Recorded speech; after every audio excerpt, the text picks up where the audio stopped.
ఎంతో చదివినోళ్ళు, ఎంతో విద్యావంతులు మీరందరూ కలుసుకుంటే ఏదైనా చేయగలుగుతారు, ఎన్ని ప్లాట్లైనా అమ్మగలుగుతారు.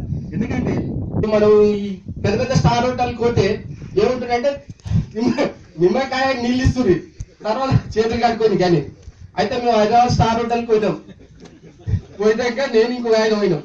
ఆయన హెడ్ మాస్టర్ దేవరకొండల దేవైన ఉంటాడు. అయితే సార్ వాళ్ళని చూసి మనం ఫాలో అయినా ఎట్లా తెలియదు అంటే, ఎవరైనా నువ్వు ఊరలో నీకేం తెలుసా అంటే నేనేమనుకున్నా అంటే, సరే నేను ఊరిలో దేవరకొండ ఉంటావు కదా హెడ్ మాస్టర్ కదా, సరే అనుకున్నాం.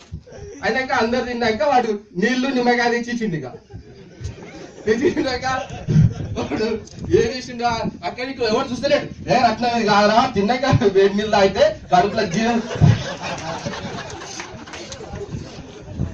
డైజెషన్ బాగుంటాయి అది వాళ్ళు పిల్లలు ఉంటారు సార్. అలా ఇప్పుడు ఈ పని చేయకరా అంటే వాడు మా నాయన పని చేయొద్దు అన్నాడు కదా, తప్పకుండా ఇదే చూస్తాడు. మనం కూడా ఏంటంటే ఈ పని ఇప్పుడు ప్లాట్ అమ్మాలి ఇది అమ్మాలంటే ఇదెందుకు సార్ మంది ఉంటే చెప్పు సార్ బాగుంటది అంటారు. కాబట్టి మనం ఏంటంటే మంచిదానికి బాగా ఎంకరేజ్మెంట్ ఉండడం. వాళ్ళ నాన్న మీద కోపం వచ్చింది, ఎప్పుడు అడిగినా నాకు బైక్ కొనియట్లేదు, నన్ను అలాంటప్పుడు ఇంజనీరింగ్ ఎందుకు చదివించాలి, అవసరమా?